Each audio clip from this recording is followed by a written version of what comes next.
Good morning. If committee members will take a seat, we'll get this started.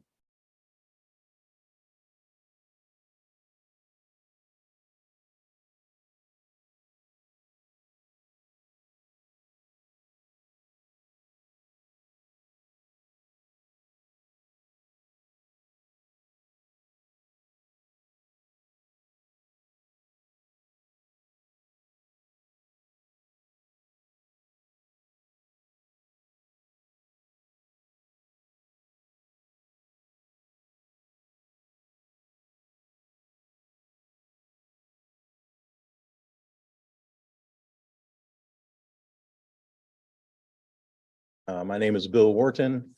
If y'all remember, you voted me chair last meeting. I'm not sure why, but you're stuck with me for a year. But fortunately, we also have vice chair. You voted in Josh DeVries from Osceola County. I don't think he made it in today, but he'll help keep me out of trouble. And also, for our first time here, Slade Downs taking over for Keith Caskey. So we've got a full new crew all the way around. And just a reminder, since this meeting and all future meetings will be in person, it is important for all TAC members to attend meetings in person so we have a quorum so we can act on the action items. Members of the public will still be able to participate virtually, and we encourage them to do so. On to the announcements. There are two public comment points in the meeting, one before the action items and a second one at the end of the meeting. Members of the public attending in person who want to speak at either of these points need to fill out a comment card and give them to Lisa, sitting to your right in front of the monitors. Those attending virtually want to speak will use the raise hand features in the Zoom screen. If attending by phone, you can hit the *9 and raise your hand and request to be recognized. We also accepted comments by email before the meeting. One more announcement to go for one of our own. Every year, Smart Growth America recognizes outstanding community leaders who played an important role in making streets safer, more accessible, equitable, and complete.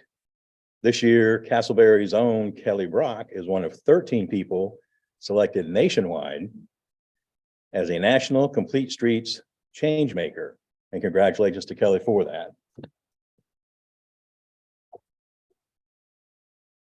And if you want to tell us what all that means, we'd be happy to hear. I'm still wondering how I got it, but I must thank Dean Fathelbad for actually nominating me, a former coworker who now works for Altamont Springs. But more than that, I told Eric Hill with MetroPlan staff that I probably wouldn't know what a complete street was if it wasn't for MetroPlan. So MetroPlan's been a big influence, so has FDOT. And we couldn't do what we do without Seminole County, especially through the sales tax that's funded. That's basically gone completely to complete streets and road rehabilitation projects in Castleberry. So I'm very grateful for that partnership. And I should also shout out to City of Longwood because we borrowed some of your complete streets language when we developed our first complete streets policy, as well as MetroPlan's language as well. So it's a group effort. So thank you.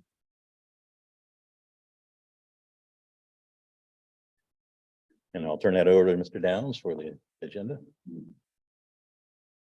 All right, thank you, Mr. Chair, and welcome to everyone. Welcome to the meeting. For those that have not met yet, I'm Slade Downs. I'm a transportation planner here at MetroPlan. I am the new TAC liaison. Wouldn't go as far as to say I'm the new Keith because those are some big shoes to fill. But I've been in MetroPlan for about 6 months now. Before that, I was a multimodal planner at the Sarasota Manatee MPO. I was also their TAC liaison. So look forward to working with all of you. As far as agenda review, no changes to the agenda today, but before we move on, we have a member of our communications team who has a couple things to share with y'all. So I will turn it over to Leilani right now. Okay. Hello, everybody. My name is Leilani, and today I got to present and debut our annual report, which you have in front of you. Everybody. So we're really excited about this project. We do this every year. The big thing that is different about this is that we've condensed a lot of the information down to a 5-minute read. So it's very easily digestible for the everyday public. And then inside, we talk about the safety grant that we're going for. We also talk about the 10th Street study that we just recently did and the Rock Springs Road and West Orange Trail study that we also finished up doing.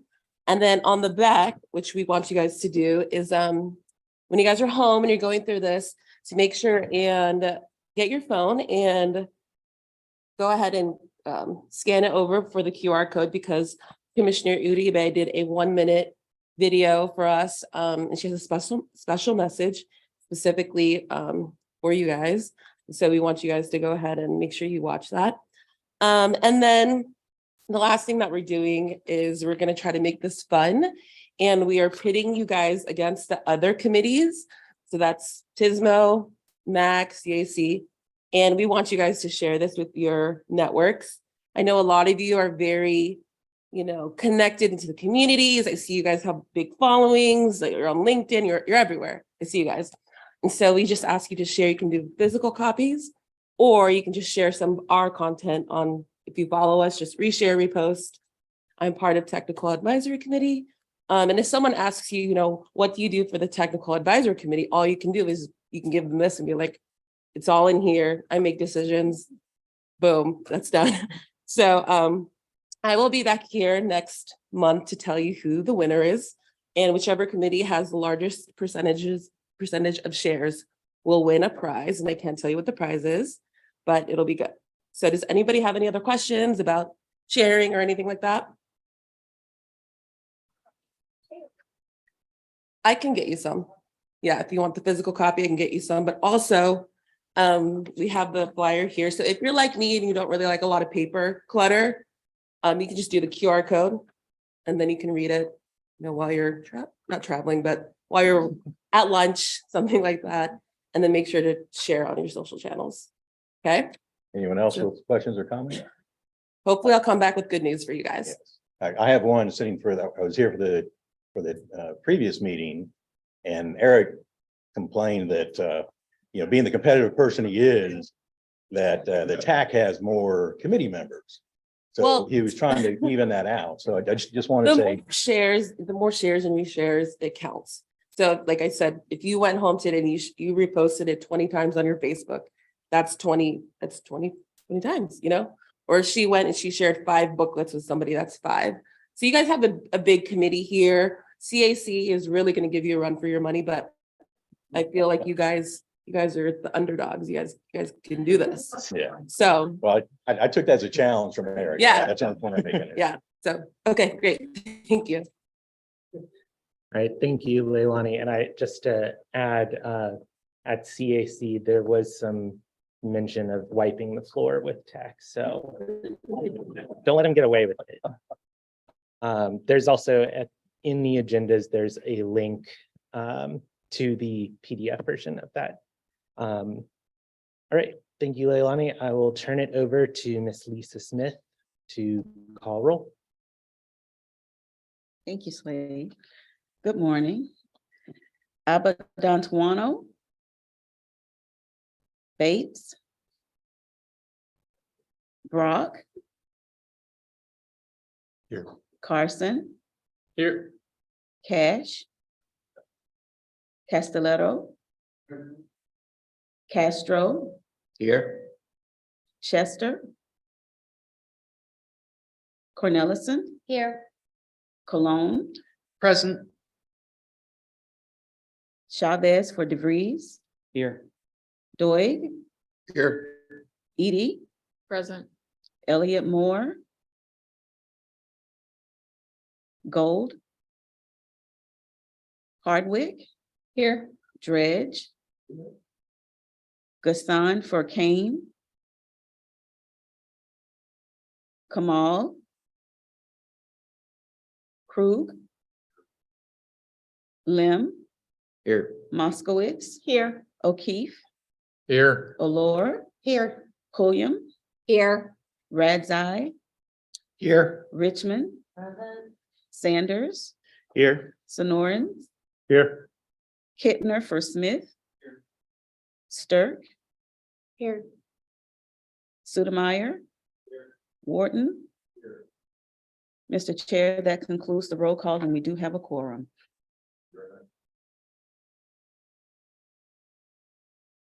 Sorry. We have 3 presentations today. The first one is on the Florida Sunshine Law, a refresher by Miss Virginia Whittington with Metro Plan. Good morning, Mr. Chairman and members. For those of you who I've not met before, I'm Virginia Whittington. I am the Director of Regional Partnerships here at Metro Plan Orlando. And each year we come to each of our respective committees to give a brief refresher on the Sunshine Laws. Each of you were exposed to this during your orientation when you joined the board. And you are familiar with this through your day-to-day interactions at your local government. So you are quite familiar with it, but we want to make sure that everyone is on the same playing field each year. So what is the Sunshine Law? The Sunshine Law, government in the Sunshine Law provides the right of access by the public to local government proceedings, and that's both at the local and federal levels. There are 3 basic requirements of the law, or 3 basic tenets, and that is that all meetings must be open and accessible to the public. There must be reasonable notice given of the meetings prior to them taking place, and that there must be a record of the meeting, whether that is a recording, highlights, or a full set of minutes. There must be a record of the meeting. And again, the purpose of this is that it helps to protect the public from closed door decision-making and ensuring that they have access to these meetings. The definition of what a public meeting is can be found in Florida Statute 287.011, and that is all meetings of any board or commission of any state agency or authority, or of any agency or authority of any county or municipal corporation at which official acts are taken.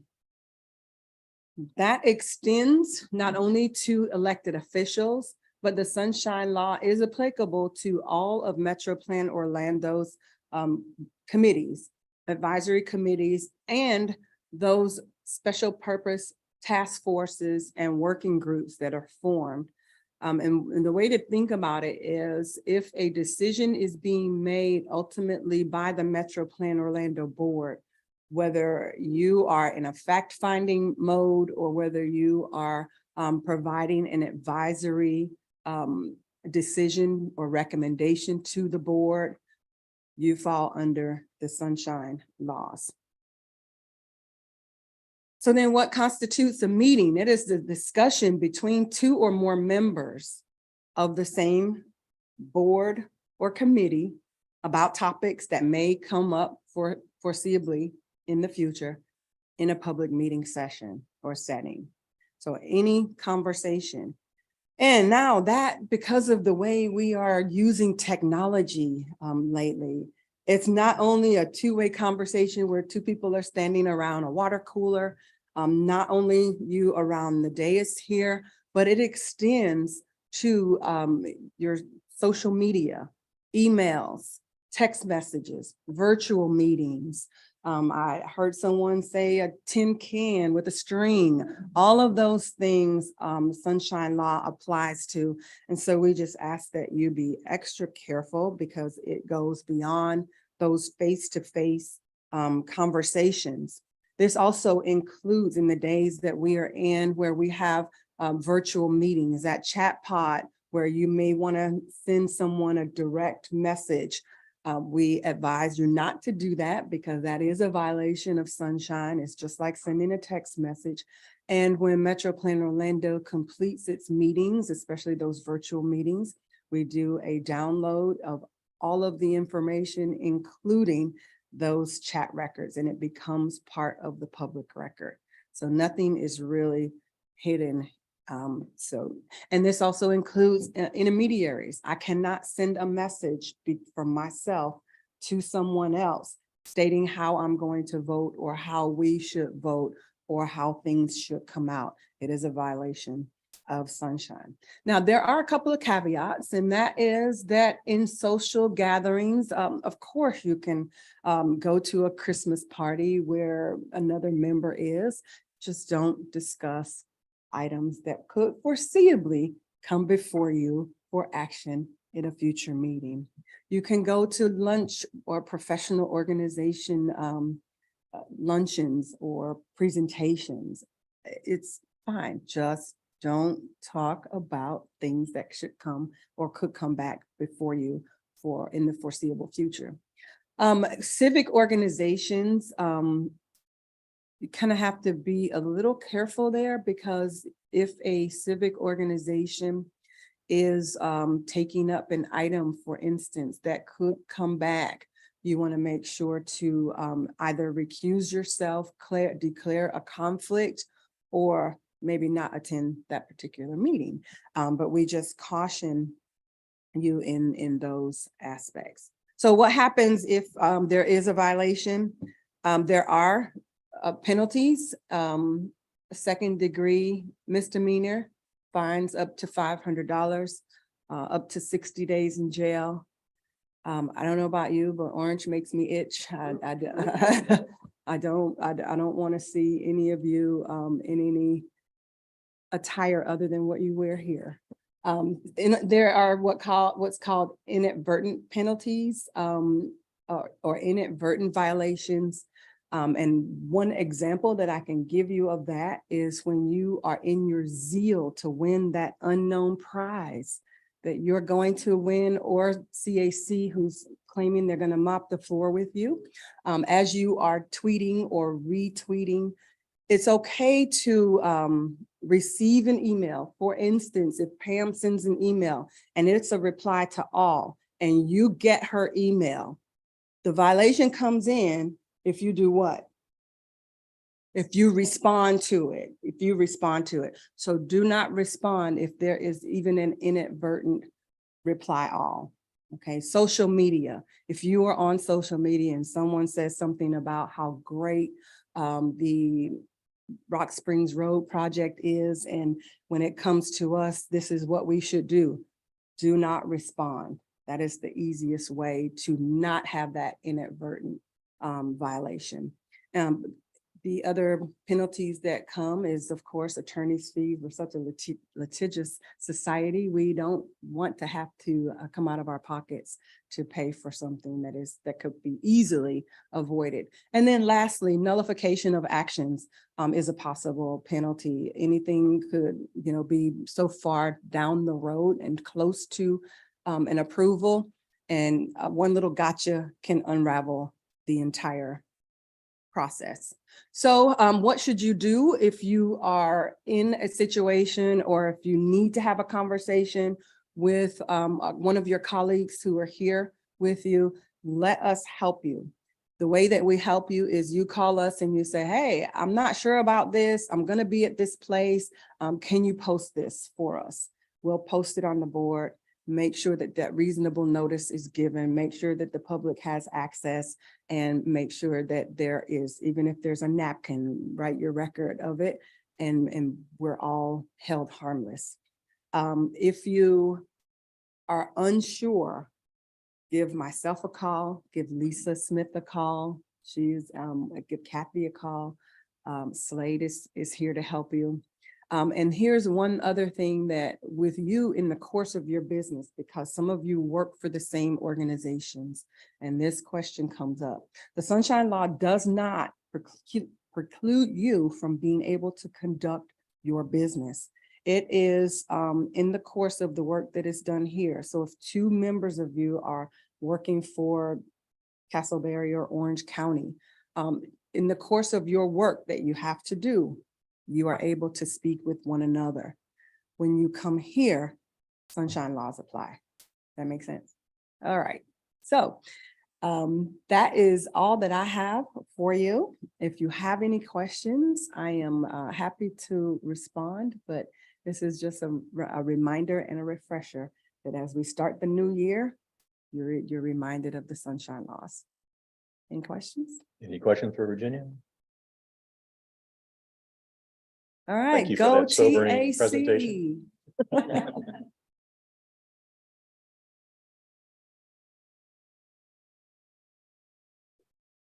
Our next presentation is Metro Plan Orlando's ESM&O Master Plan Update by Mr. Eric Hill. Take it easy on me, okay? Good morning, Mr. Chairman. Good morning, members, and Happy New Year.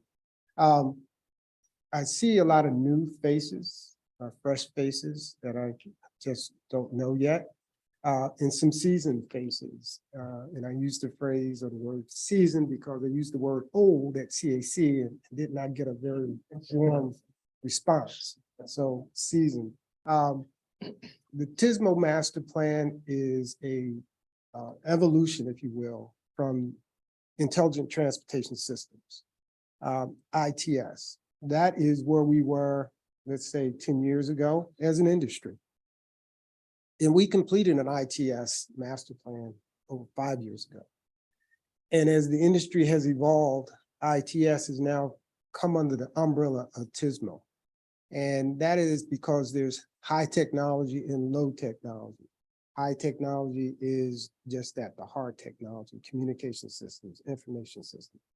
The low technology, agreements between jurisdictions, between agencies, on how that technology is going to be used. So the industry has again evolved to TSMO. And so we are now undertaking a TSMO master plan. We started back in April.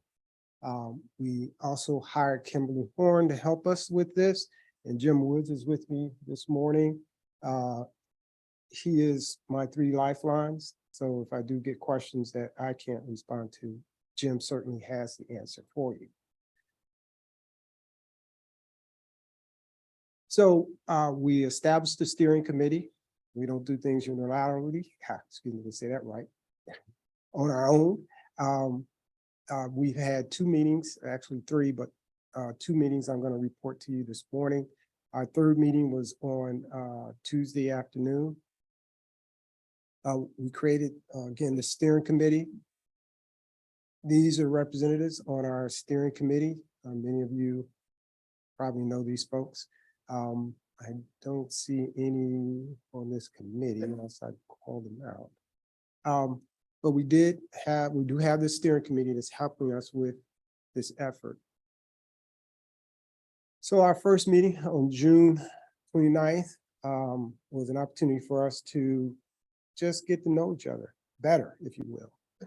This phrase, approach as discovery, the word discovery I use only because I am a fan of Law and Order, not just Law and Order, but Law and Order the show. And so there's always discovery in a trial where, you show me your hand, I show you my hand, and then we have a fair trial. So we wanted to be open with the scope of work that we established, key documents that each of the jurisdictions and partners have, as well as roles and responsibilities, because we want this to be a collaborative effort. We want it to be one that, we are using all of our resources to get the best product that we can. Where there is no vision, the people perish. So we established the vision, and I'll just draw your eyes to technology operations to maximize our system.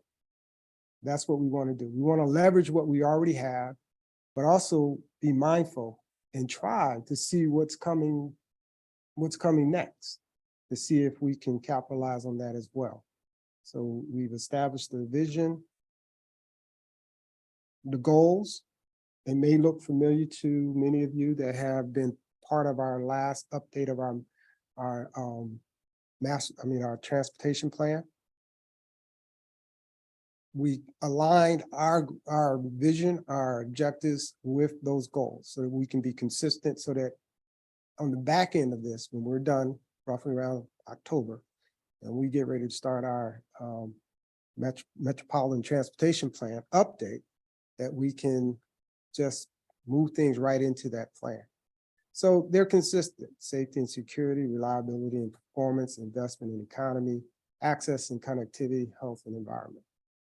And while I'm not going to go into the objectives, because there are several, it'll take a while for us to get through it, rest assured that our objectives do support these goals.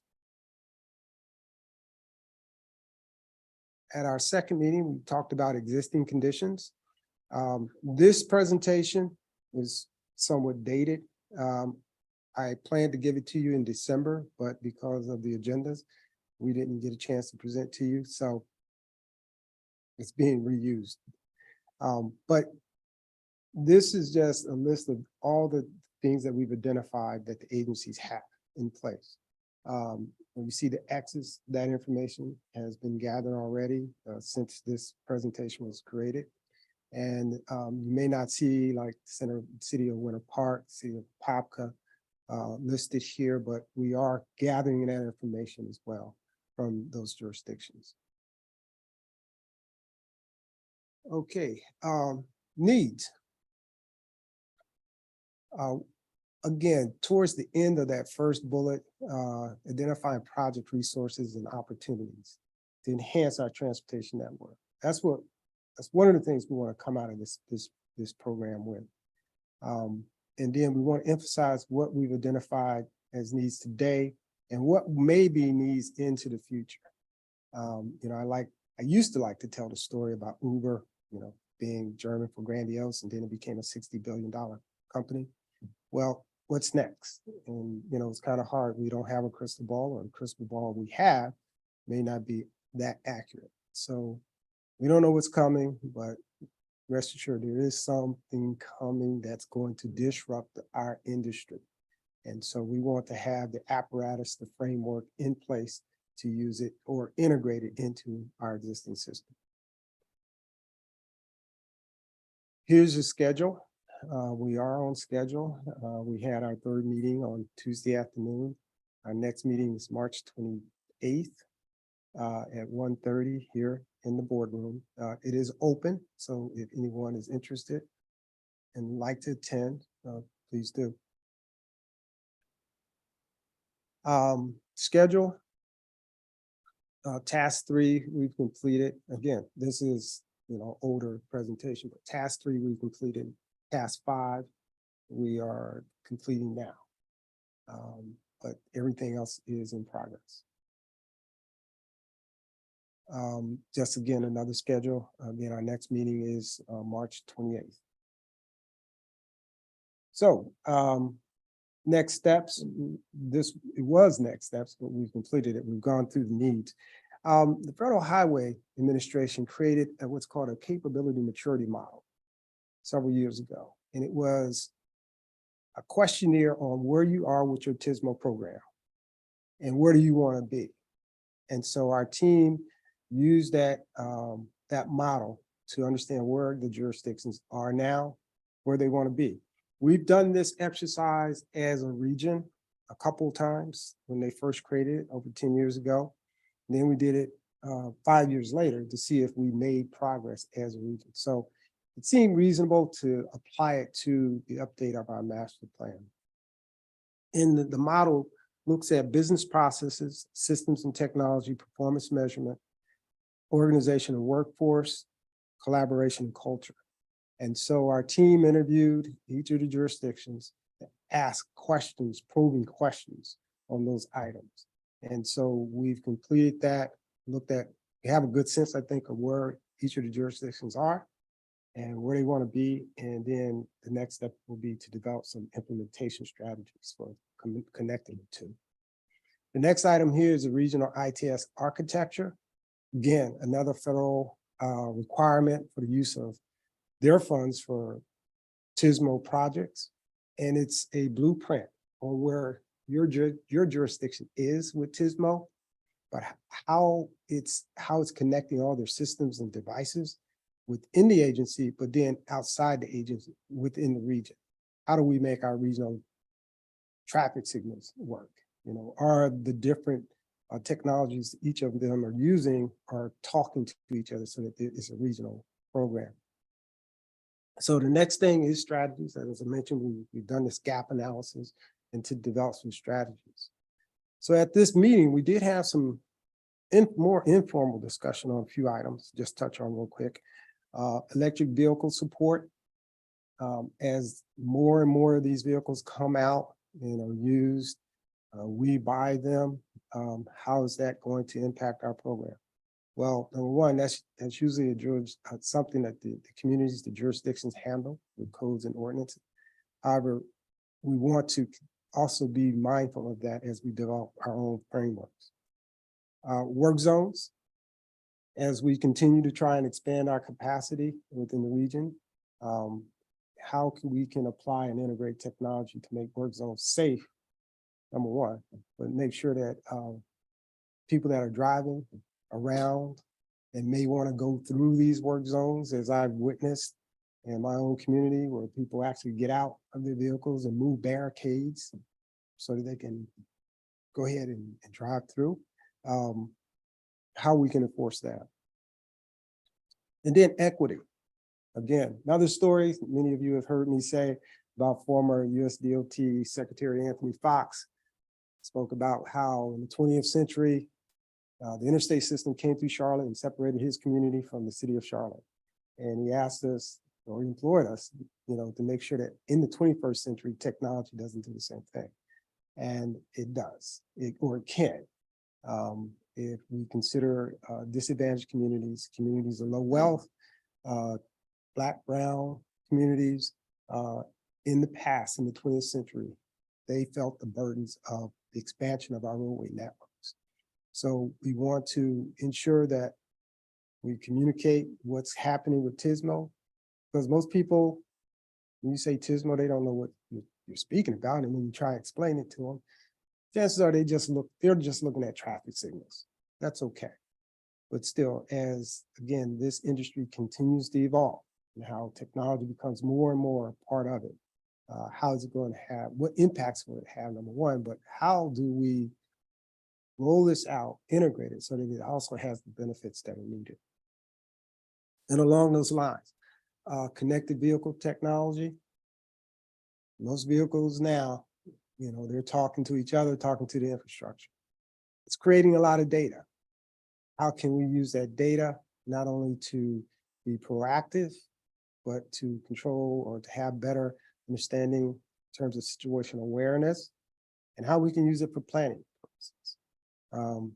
And to create the staff resources to make use of it, because it's not as simple as it may sound.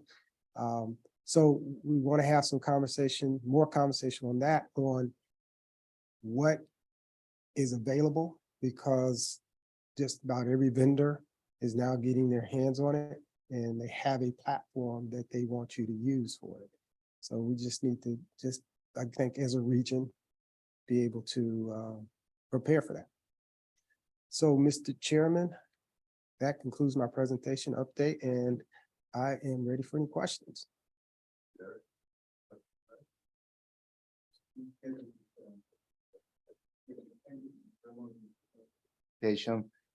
Yeah, thanks. Yeah, I wanted to ask you, how is the Tismo approach connected to the smart cities? Because I know as this is evolving and also with the communication, I know that we do have the ITS infrastructure and the fiber optics and the wireless, but also we have the new 5G technology. So both questions is, how is this gonna be used to service the future smart cities, and also how we're going to be adopting the new technology as part of this process? Mm-hmm. So is under that needs exercise, the jurisdictions will have probably conveyed that information to us, that is something that they need to be prepared for. And so it's again, that gap analysis. With that understanding, how do we close that gap?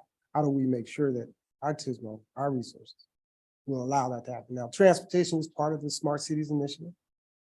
In the jurisdictions, they have their internal IT operations, but then outside of that, in transportation, what type of investments do the jurisdictions need to start looking at making? Where do the resources need to go? And how do we get those resources? Because as we do this, it's got to be paid for. That's always the question. How's it going to be paid for? And so on the back end, I have asked the team on the back end, let's try and set ourselves up so we can take advantage of grants, federal grants, to do the capital investments. There are a lot of grants that we can take advantage of. We may not be able to hit each one, but I'm confident that we can hit one, at least one. And I don't know if that answers your question or not. Yeah, it's and the last thing is just how this information is gonna become available to the public, because we as the agencies are planning and we understand how the transportation system works, but the public who is using this system sometimes gets very frustrated. A case in point, we had a community meeting and people were saying, we need to get rid of this cut through traffic, but you just put Waze and it's gonna tell you what the path of least resistance is, so you don't go through the arterials and the collectors. So how is this gonna be accessible to the public so they can plan their routes and be in the most efficient systems without causing some unintended consequences to the community where they live, so on and so forth? Yeah, that's something that we need to consider as we move forward. And Jim's here, and he will bring that back to his team, and that'll be part of our future discussions. And we don't want to. There's some information we just don't want to make available to the public. It's just business. But some information we do want to make to the public. But again, I don't have an answer for you. Okay. But it's something that we can consider. Okay, thank you. Mm-hmm.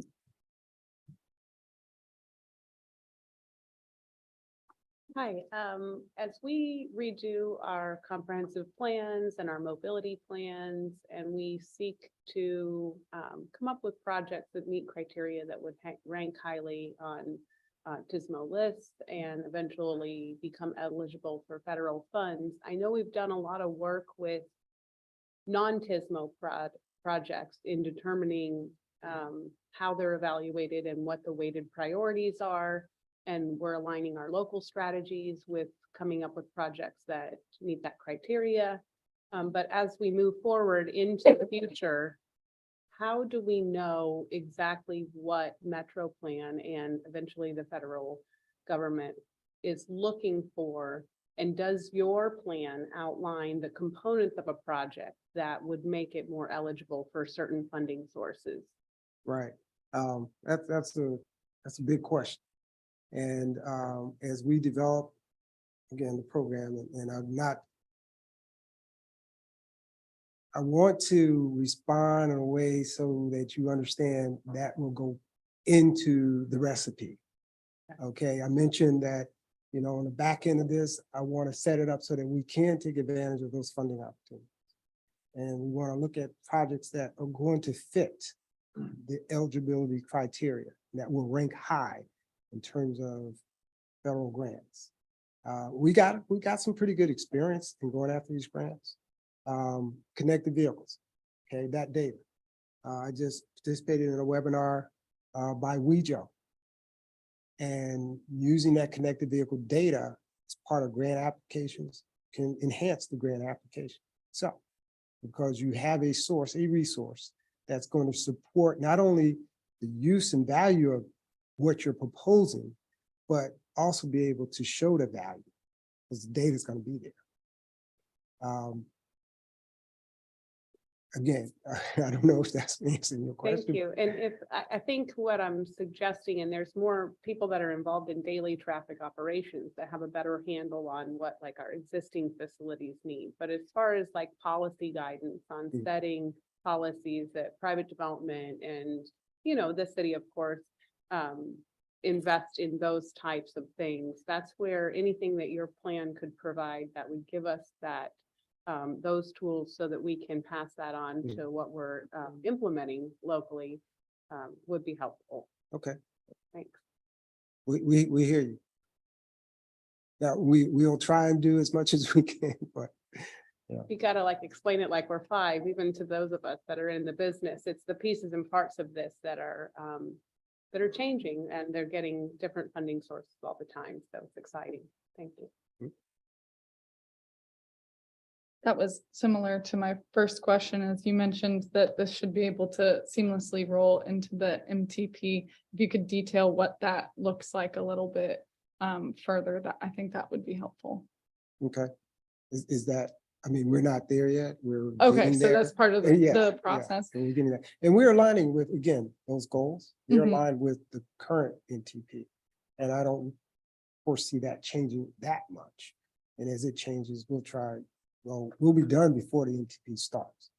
But at least the NTP will have something consistent to work with as Mhm. we move forward. So, And so what specifically are you looking for from? hold on a second. Thank you, Eric. I'm Taylor Laurent, the Manager of Transportation Planning here at Metro Plan Orlando, and I can elaborate a little bit on how we're taking the needs from these modal plans directly into our MTP. So this is an opportunity for us to look at each of these different modes in more detail. So you know that in the past, we've done our MTP usually in over 2 years. And it's kind of like drinking from a fire hose when we do all these needs assessments over the course of just a few months to then try and bring them into the plan. So we're taking the more in-depth discussions and taking them over the course of 12 to 15 months for that needs assessment for TISMO, as well as for the active transportation plan, so our bicycle and pedestrian needs. We're identifying those needs now, getting through tough conversations now to see what's feasible, what's possible, and then identifying, I think in both of our plans, the prioritization criteria that would be most applicable to each of these different project types, because they are different, and what the potential funding sources could look like for each of these different project types. So then when we move into the MTP, which will be a separate process that we're starting relatively soon, within the next year and a half or so. And that's where we'll go through the specific prioritization methodologies and really define those, refine them, and get it ready for the actual cost feasibility analyses. Thank you. And then my follow-up question was, what specifically do you need from the TAC and the people in this room in reaction to where you're at in the process?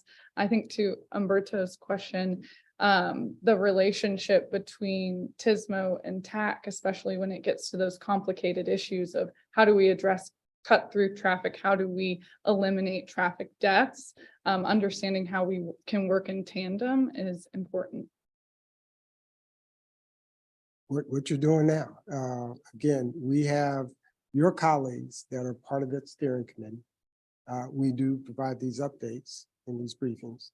And again, the meetings are open and I'm available. So if there's anything that you want us to consider as we move forward, please do.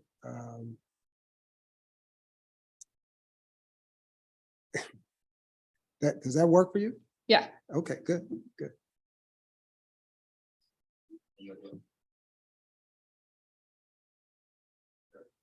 You're welcome. Next presentation is on the City of Castleberry's Winter Park Drive Complete Street Study by Ms. Catherine Tellez. Go right ahead. Right. Good morning, Chair, committee members. I'm Catherine Tellez with Fair and Peers, and I'm here today to share with you the Winter Park Drive Complete Streets Corridor. We've been working with Kelly and the City of Castleberry on this project for a little over 2 years now, and happy to report that we've pretty much completed the project on schedule and on budget. So we start each of our meetings that we've had with the project advisory committee, as well as other stakeholders, just reiterating one of the key goals of the City of Castleberry to become the most walkable, rollable, bikeable city in Central Florida, where active transportation becomes a viable and routine choice for daily mobility needs. This was just sort of our guiding principle in the project. As you know, when you're working on a corridor project, there's always competing needs, and you need some guidance to help balance those competing needs so you can help decision makers make the right choice for their community. So the Winter Park Drive corridor, we looked at 4 miles extending from State Route 434 in the north down to Red Bug Lake Road. This is the longest north-south corridor within the city of Castleberry. A significant proportion of the population lives within about a 1/4 mile of the corridor. And ultimately, it's envisioned to serve as this complete street corridor spine connecting to a number of other trails, bicycle facilities, really helping build out that complete street network within the city to give people more transportation choice. So over the years, the city had done a number of small focus studies, and this project really afforded an opportunity to take a holistic view of the corridor to come up with some cohesive strategies. So we started off doing a pretty extensive existing conditions assessment. Some of the main findings of that assessment were that existing and future volumes well within the capacity of the existing 2-lane cross-section. People along the corridor drive much faster than the posted speed limit and much faster than the city desires on city streets. People walking and biking were disproportionately affected in crashes that resulted in an injury or a fatality. And then, the intersections work pretty well if you're driving a vehicle, but it can be challenging at locations for people walking and biking. We identified a number of opportunities along the corridor where we could take very long pedestrian crossing distances, shorten them up, where we could add sidewalks where sidewalks were missing, adding some shade in places.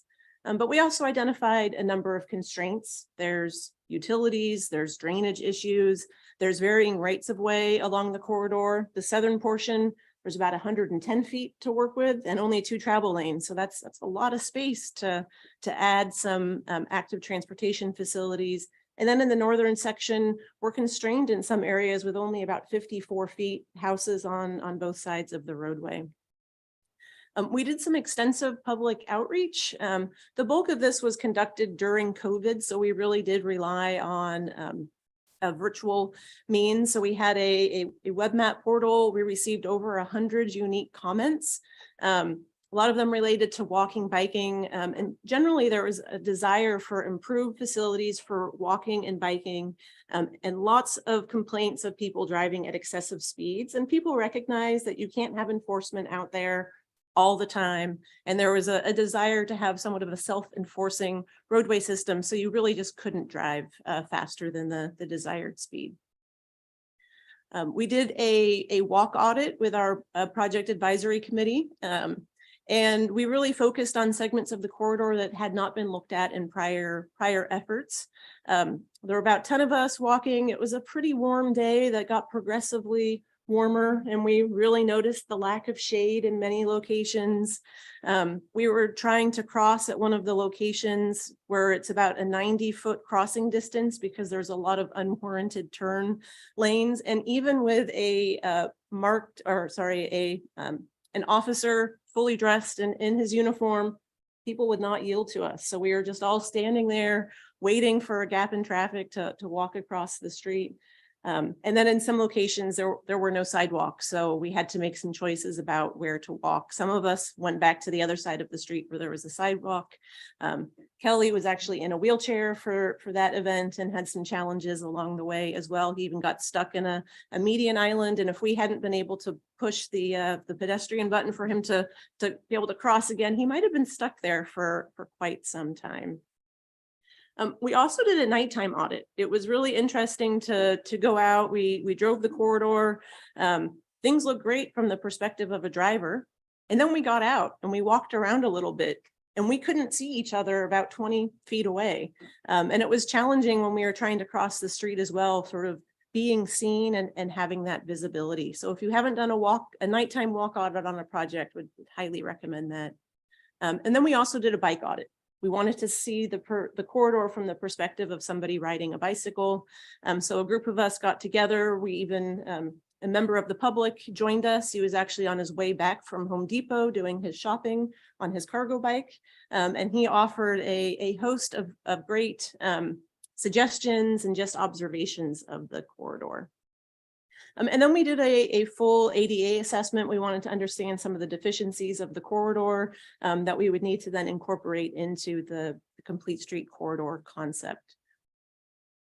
So once we really had that full understanding of, what does the corridor really look like, we then worked on the purpose and need statement, how we are going to evaluate different project alternatives to help develop the preferred alternative.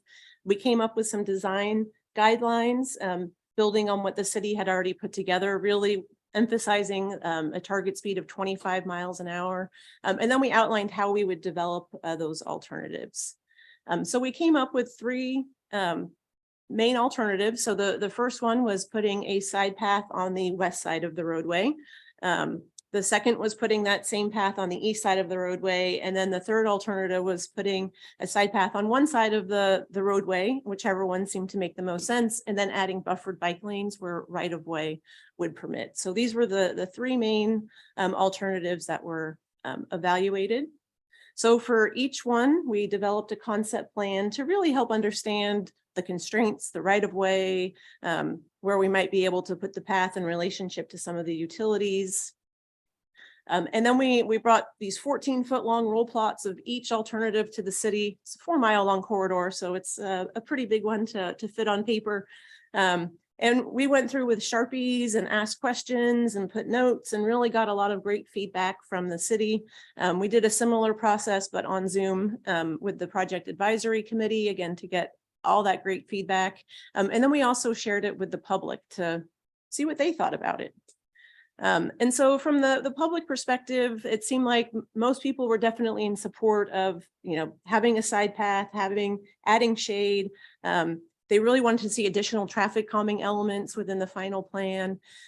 And then there was some mixed feelings about roundabouts. And there was a really great Facebook thread as well. Maybe about 100 people commented on it. And it was really about 50-50 in terms of, going through them and sort of a lot of people just hated roundabouts. They couldn't really fully articulate why, they just didn't like them. And then a lot of really great comments actually citing, national studies, highlighting the benefits of them, saying that those would be great along the corridor. So this just shows us that as roundabouts are implemented along the corridor, there's just a need for public engagement, education, outreach, just to help people understand how to use them, how to navigate them appropriately. So then based on all that, we did sort of the detailed concept plan for the preferred alternative, which ended up being alternative 2. So the side path on the east side of the roadway. And there's, I think, 9 different segments of the corridor. So just a few highlights showing where we have some of the roundabouts. We've incorporated golf carts into some of the crossings, really thought about how, the people, playing golf would sort of integrate with trail users. So in those locations where we might have people in golf carts and then people walking and biking, we have a wider trail section because we really want to make sure there's enough room there. The roundabout up here at Quintuplet Drive, that's where we're able to get that 94-foot pedestrian crossing distance down to about 20 feet. And at all these locations, we're showing RRFBs to really improve the vehicular yielding rates. And then on some portions of the corridor where there's not a lot of activity and not a lot of conflicts and friction to slow down people driving, and we've incorporated some speed cushions to, again, help reinforce that desired speed of 25 miles an hour along the corridor. We also came up with some 3D renderings just to show how the project might look. So this view here is actually of Wilshire Drive, where there's some connecting bicycle lanes. So we're showing how there could be some ramps connecting to there, and just giving people some visuals of how the project might look when it's constructed. And then finally, all of our 2 years of work is summarized in a pretty concise report. So we kind of go through the project background, the existing conditions, how we developed the plan, and then really the bulk of it's in the concept plan chapter, where we've sort of described a little bit the design intent. We know that once this goes into final design and we get the full survey completed, there could be a few conflicts that come up, and we want those future designers to really understand the intent of the project so that some of those future conflicts can be weighed and the full intent of the project realized. And then lastly, we have an implementation chapter where we've identified segments of the corridor that have independent utility. We know that for a 4-mile long corridor, we're not going to be able to build it all at once, but we do want to be able to have smaller pieces move forward into design. The city has some funding to get started on design later on this year, and funding identified to get the bulk of it designed and constructed. And so with that, I'll open it up for any questions.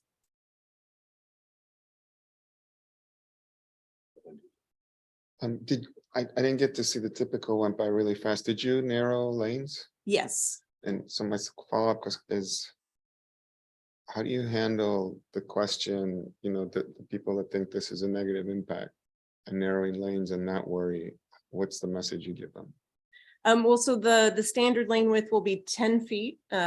And then we've done some auto turn analysis at pinch points and at key intersections where we know that we might have some freight deliveries, where we know school buses might be turning, to make sure that those vehicles can navigate those movements appropriately. And really the statement is that the narrower travel lanes, it fits within the standards, and it is aimed to promote slower speeds along the corridor.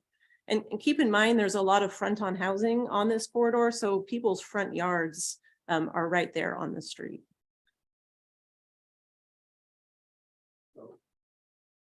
Housing, it gets to what I was curious about. I noticed like it was an exceptional number of driveways that were along this. So were there concerns from your team or the public in general, like how the design might impact someone's front yard, or just all those potential conflict points for people moving up and down the corridor?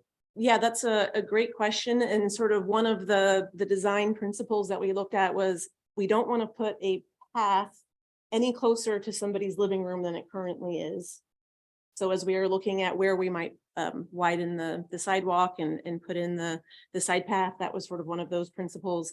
And then again, we did some auto turn analysis with sort of typical driveways along the corridor with some of the medians to make sure that, your standard, pickup truck could successfully navigate in and out of the driveways. And a number of the driveways are actually circular driveways, especially on the busier portions of the corridor.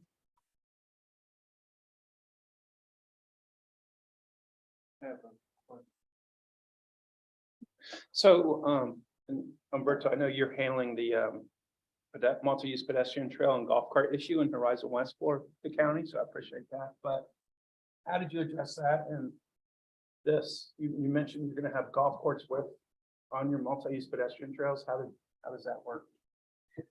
Well, within the 12-foot path, there is sufficient room for sharing that with those different types of vehicles. And there is a golf course along the corridor. And so the areas where the golf course is, we really paid special attention to where can we add some wider facilities. But we should clarify, the intent is not that the entire shared use path is serving golf carts. It's where it's integrated with the golf course and you have that conflict. So we're not there yet, so. And I know we're on the record, so let me just say I was kidding about Umberto handling our issue in Orange County with the golf carts and pedestrian trails. We're working on it together. Yeah, if I may, well, one of the things is that we do not allow the golf carts within our multi-use path, and that is based on an ordinance that we have. So I don't believe that as part of the Florida statute that they are allowed to. So maybe there might be some legal ramifications that you will have to make sure that from ordinance that you will allow it. Yeah, I know that they have to be based on designated routes, that they are not in conflict or that they're not unsafe with the public, but yes, so we have gone through an extensive process. You're trying to make sure. Yeah, so that's a great point. Thank you for that. So with the design, I noticed that there's long sections where you're incorporating medians for traffic calming. Was there a discussion with the emergency response folks in terms of access, staging, all of that, and the medians and how that could affect their operations? I'm actually going to ask Kelly to tackle Yeah, that one. and actually, I think that we're probably, if anything, reducing the amount of medians. There are a lot of medians already on this, so I don't think we really added a lot more than already exists. So my primary concern with emergency services is going to be all the raised features. That's one reason why we chose speed cushions over full speed tables in hopes we can design it. We're actually doing a pilot project right in the next year. We've worked with the county on where we're using speed cushions to make sure that their emergency vehicles can pass over with minimal disruption. So emergency services will definitely have to be further engaged during final design. So. And this might be a question for Kelly too. This is a great plan and I see some similarities to something we're dealing with in the city of Apopka. How are you going to take this fabulous plan? What is your plan to transition to the next phase? And what is like your timeline when you hope to get at least part of it accomplished? I know that's probably the hardest part. But Sure. So one of my talking points is always, if you're doing a study without an implementation plan, you're wasting your money. And we have wasted millions and millions of dollars on plans in Central Florida, because by the time you're ready to do anything with it, the plan needs to be done again.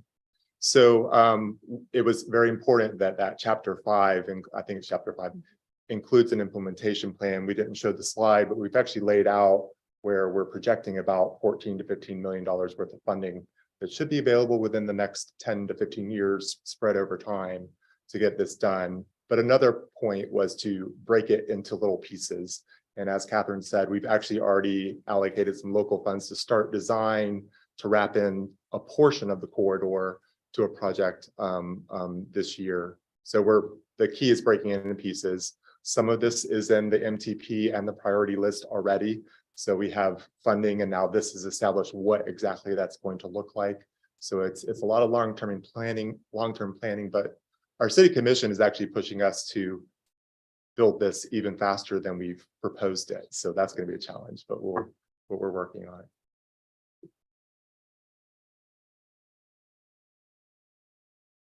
it. Yes, thank you very much for the complete streets. Definitely, this is a great project. And just wanted to mention that for the roundabouts, at least the experience when I was working at the DOT in the central office, that they started promoting this as an alternate intersection improvements. What it was noticed throughout Florida was that designers, they were not very familiar. Now, I'm not talking about the big Kimberly Horns and the big companies, but we're talking about developers. So the developers, they are promoting to have this as a tool. So they did not have the deflection points. They were aligning the traffic, just hitting the center island and whatnot, not really having that type of side swipe, because also we want to reduce the traveling speeds, which that is the benefit. And if there's crashes, they are just side by side, as opposed to a T-bone crash. So the DOT for all the jurisdictions here and the municipalities, they can do a peer review for you for free. So you can have your consultants send it to them and they will go ahead and take a look at the runabout. That's what we did for several of the runabouts that we have implemented in Orange County. So the public hates it because the ones that they have been installed over here, they were not properly designed. So that is one of the things. So there's a lot of literature from the Florida, the DOT, that is available, that we should start changing their mindsets, because it is a wonderful traffic control to reduce the speeds and the crashes. So that is number one. The other thing is, at least in Orange County, some of the corridors that we are looking for complete streets is that the cut-through traffic. I was looking at the connection northbound south. Are you going to be restricting the use of semis along the corridor? Because also we know that I didn't see too many of the parallel routes, so the path of least resistance. So if semis are going to be using this corridor with the wonderful proposals for the community aesthetics, it's going to be catastrophic. So how do we make sure that we restrict the traffic? Because that is also what is happening through some of these residential areas. And last but not least, I think that the lighting component, we are looking at the crashes and the experience. So a lighting component, especially for the intersections. I just want to make a plug.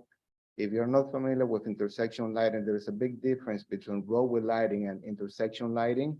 And definitely, I do suggest that perhaps the DOT can come and to teach the class what an intersection lighting is, because that is critical at an intersection, and all the runabouts, they do require to have intersection lighting, so there are higher illumination levels, and that is also a safety feature. But thank you so much for the presentation. Wonderful project. Thank you. And actually in chapter 4, we do have a discussion on lighting standards, both along the roadway and at crossing locations, but yeah, too much detail to share in 10 minutes. Any other questions, Catherine? Thank you very much. Okay, moving into the action items. Just before that, we do have our first public comments. We'll now hear public comments from the action items. If you are to comment, please provide your name, address for the record, and hold your comments to 2 minutes or less. Kathy, do we have anyone joining us virtually? There are no hands raised on the virtual side, Mr. Chairman. Thank you. Lisa, do we have any? Local, thank you. And Slade, do we have any written comments that came in? Have not received any. Very good. Okay, action items. These are all voice vote. All committee members online, please unmute your microphones when you vote. Those in the room, just speak loud. The first one is approval of the December 2nd, 2022 TAC meeting minutes. Do we have a motion on the minutes? Make a motion to approve Ramon Centerins. Thank you. Do we have a second? Sanders, second. Thank you. Do we have any discussion? Mr. Chair, Yes. I believe, I'm pretty sure I was not in attendance at the December meeting, and Lenny was in my place. That's correct, Lenny. So Lenny Barden, if you could substitute him for me for the TAC meeting. Okay, can we make that amendment to the motion to include? So I'll make the amendment to swap out Kelly with his alternate. And okay with a second? Second. Very good. All in favor, say aye. Aye. Those opposed? Motion carries. Our next action item is the FDOT amendments to the FY 22-23, 26-27 TIP. And Jason will bring that forward. Go ahead. Good morning, Mr. Chairman and committee members. My name is Jason Sartoria, Transportation Planner with Metro Plan Orlando, and I'll be taking over for Keith Caskey as the man at the podium. This morning, I have a total of 9 TIP amendments for you. The first 3 are for transit projects and services through the Section 5310 program. Funding for Links and Aspire Health Partners will be for operating costs in fiscal year 2022-2023. Funding for the Opportunity Center, Inc. will be for capital improvements in fiscal year 2022-2023. In addition, we have 2 amendments due to increases to construction cost estimates. The first of these amendments is for a bridge replacement project on Buck Road over the Little Econ River in Orange County. And the second of these amendments is for a construction of a portion of the Shingle Creek Trail from John Young Parkway to Pleasant Hills Road, and that's in the city of Kissimmee. In addition, we have 4 new FDOT projects. The first of these amendments is for an operational safety project for cameras for pedestrian and bike safety. Pedestrian and bike detection on movable bridges throughout Orlando and Daytona. The second and third of those amendments are for operational safety projects that add rumble stripes at various locations and roadways throughout Orange, Osceola, and Seminole counties. And the last of those amendments is for a project that received federal grant funding to implement the National Electric Vehicle Infrastructure Program. This project will deploy direct current fast charging stations along alternate fueling corridors. Specifically, phase 1 of this project will include a location along I-4 in Seminole County at mile marker 104. As I mentioned earlier, you all have some additional information on these amendment requests located in tab 2 of your agenda. With that being said, unless there are any questions, we are asking for your recommendation of approval of these amendments. Thank you. I just have a question on this EV charging stations. If that's the best stop on I-4, is that the location? Mile marker 104, I'm not familiar with that exact location. I believe that location is 1792. Okay. And we don't have exact details about where exactly the chargers will be located at. But not, they're gonna be off I-4, they're not gonna be in the middle. Yeah. No, Mm, I okay. assume they'll be off I-4. Okay. Okay, thank you. Yeah, I'm just trying to figure out where they are. Okay, and you going for a motion?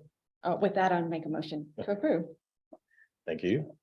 I think with the question. Another question. So we have another question. Thank you. I had a question about the traffic surveillance system. I'm very interested to hear about the movable bridges and exactly what that means and who's going to have the data and what we're going to do with it. So to start off with, the cameras are going to be LiDAR and or thermal cameras. And it's a district-wide project. So that's why it includes the Orlando area and the Daytona area. As far as movable bridges, I'm pretty sure the only one in this area is the CFX bridge over the St. Johns River. And I don't have any information as far as who would have that data. It just seems like $1.2 million is a lot for one movable bridge. So I'm just trying to better understand what we're doing. Does FDOT have any more information about that? I think it's a decent wide. I don't think it's just one bridge, Orange County. River to Sea also has it this month. So it's a large. So it's a decent wide. Okay. All right. Thank you. I'm just wondering if locals will get access to the data. I guess that's what some questions that I have moving forward. Thank you. Any other questions? Okay, we do have a motion for approval of the recommendation I'll second. in a second. Any other discussion? Okay, all those in favor say aye. Aye. Those opposed? Motion passes. Thank you. And our last one is for federal performance measure targets in support of FDOT statewide and links targets. And Alex is going to do that for us. All right. Good morning, everyone. I think this is the last action item before you guys to your weekend, and Bruce can't leave yet. One more action item. I'm just kidding. You're here this morning. Yeah, he approved it this morning, so he can nod along. But with that, this is something that this action item is one that we talk about everywhere. We bring up every year. It is our approval and re-support for the federal performance measures, which I'll talk about more specifically here in a moment. Little bit of background: federal performance-based planning that really started with really strong language in MAP 21. It was continued in the FAST Act and further continued in the most recent bipartisan infrastructure law. So performance-based planning as we know it, federal performance requirements, federal monitoring of those is not going anywhere. So a new federal bill, some new money, but some of those performance requirements about performance-based planning, utilizing that evidence-based approach in the decision-making process is going nowhere. So with that, we do have to re-support our targets annually, and we have done that beginning with Safety Performance Measure 1 since 2018. Federal Highway, since 2018, has released other performance measures. Safety was the first out, and then Bridge, as you can see, travel time reliability. The newest one was this transit safety and system reliability. The first time we adopted or took an action on a target was part of our 2045 MTP when we included the system's performance in that.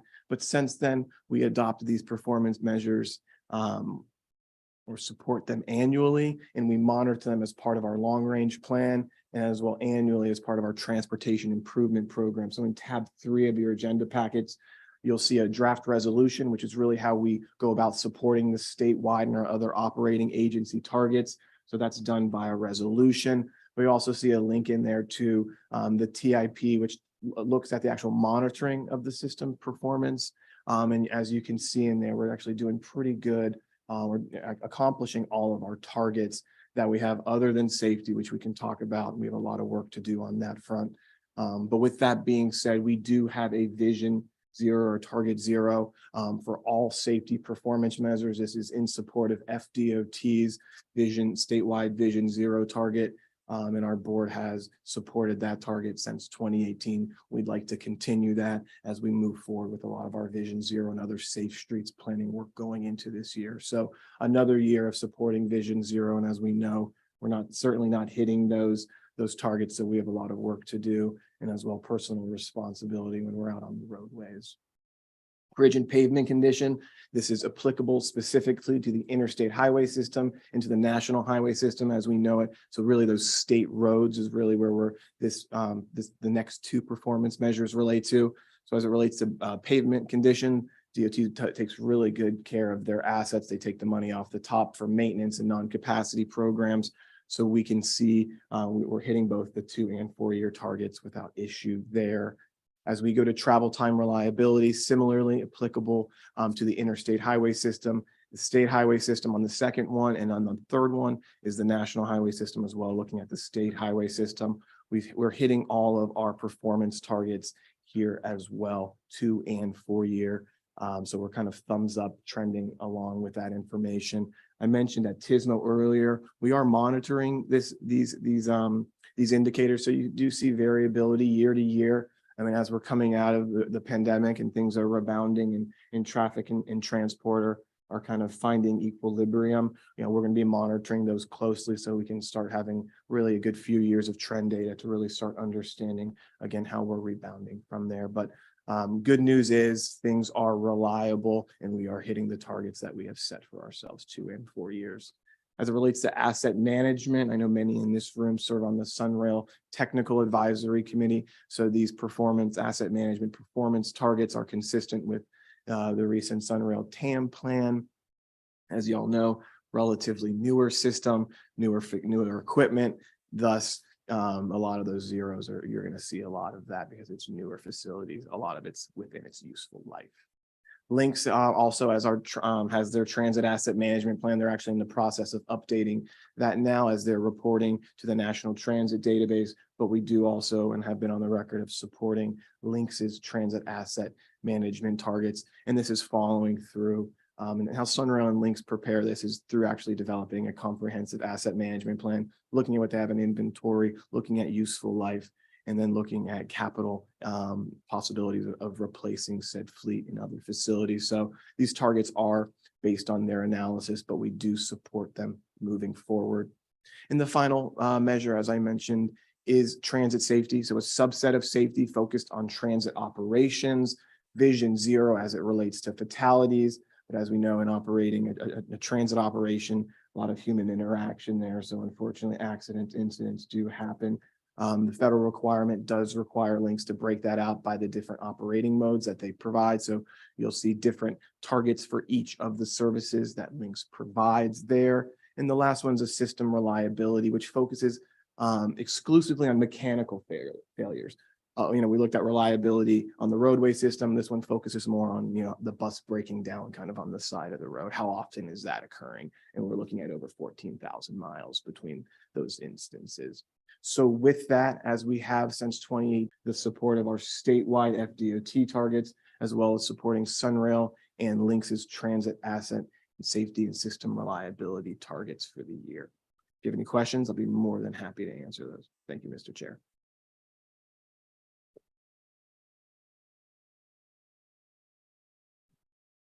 Yes. So I have a question relating to the annual fatalities and serious injuries. The packet, page 26, it only goes to 2020. Do you know when the 2021 crash data will be finalized? Is it finalized? We just received a version of it for internal review from DOT. So it should be coming out soon. As you know, the DOT safety database has a little bit of a lull compared to what we've grown accustomed to with the signal for kind of being ready 180 days after incident. So it should be coming out, I would think, in the next couple months, I would think. I know MPO's just got their version and Mike has been reviewing that to see if there's any variability or change in the data, because there have been some reporting changes. Okay, and then just for, well, I can wait till discussion.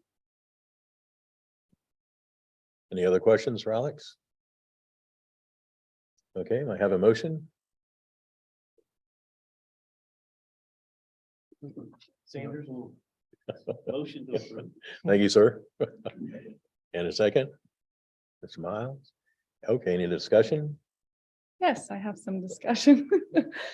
So since we have the same crash data basically as last year, it's going to be pretty redundant to my comments last year that we're still very far from Vision Zero. Specifically in 2020, you can see a huge spike on page 26 of the fatality rate per vehicle miles traveled. And it's important for us to realize that this highlights how much we rely on congestion for safety in our network. Another stat I wanted to share that was brought to my attention at the statewide Ped Bike Coalition meeting this week was that 41% of serious injuries and fatalities for people walking and biking happen on 6-lane roads or more. And that is even more surprising when we consider that only 18% of our state highway system is 6 lanes or more. So we know why these rates are increasing. We know why people are still dying on our roads. So it's up to us to make those changes as those items come before us, to really consider those roadway widenings and what they're going to mean for us achieving our safety goals. That's all.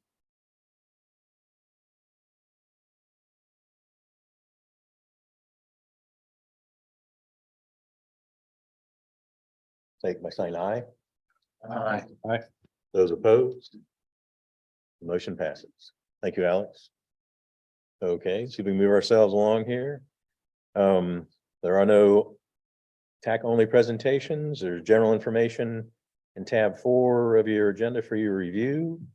Upcoming meetings include our meeting, next meeting, February 24th. The next meeting of the Metro Plan Orlando Board is Wednesday, February 8th.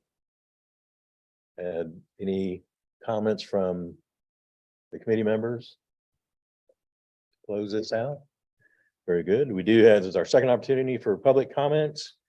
Kathy, do we have anyone joining us? Or any comments at the end of the meeting? We have Miss Joanne Canellis raised with her hand raised.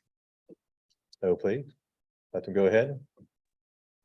Hi, this is Joanne Canellis. I'm in 324 Claremont Avenue, Lake Mary, Florida, 32746. I would like to, like I said yesterday at this time, I'd like to have this bus stop there, the fix out bus there at the, the South Country Club Road from the Sunhill train station at Lake Mary to the Seminole State College, because we didn't have those yet. And I'd like to have this, at least bus stop over there at the Estella Road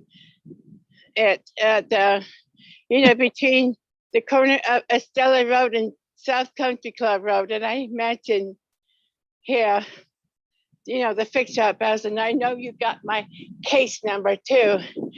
And I'd like to have 24 hours bus service, including holidays, weekends, and nighttime. And yes, every 15 minutes at the, every 15 minutes for everyone, for all of these fixed route bus services, both the train and the buses too, please. Thank you. Thank you, Joanne. Kathy, we have our second. There are no additional hands raised. Okay. Thank you. Lisa, do you have any cards? I have not received any. Thank you. And any written comments on this? No written comments. Okay, with that, the meeting is adjourned at 11:25. Thank you. Thumbs up for the lunch.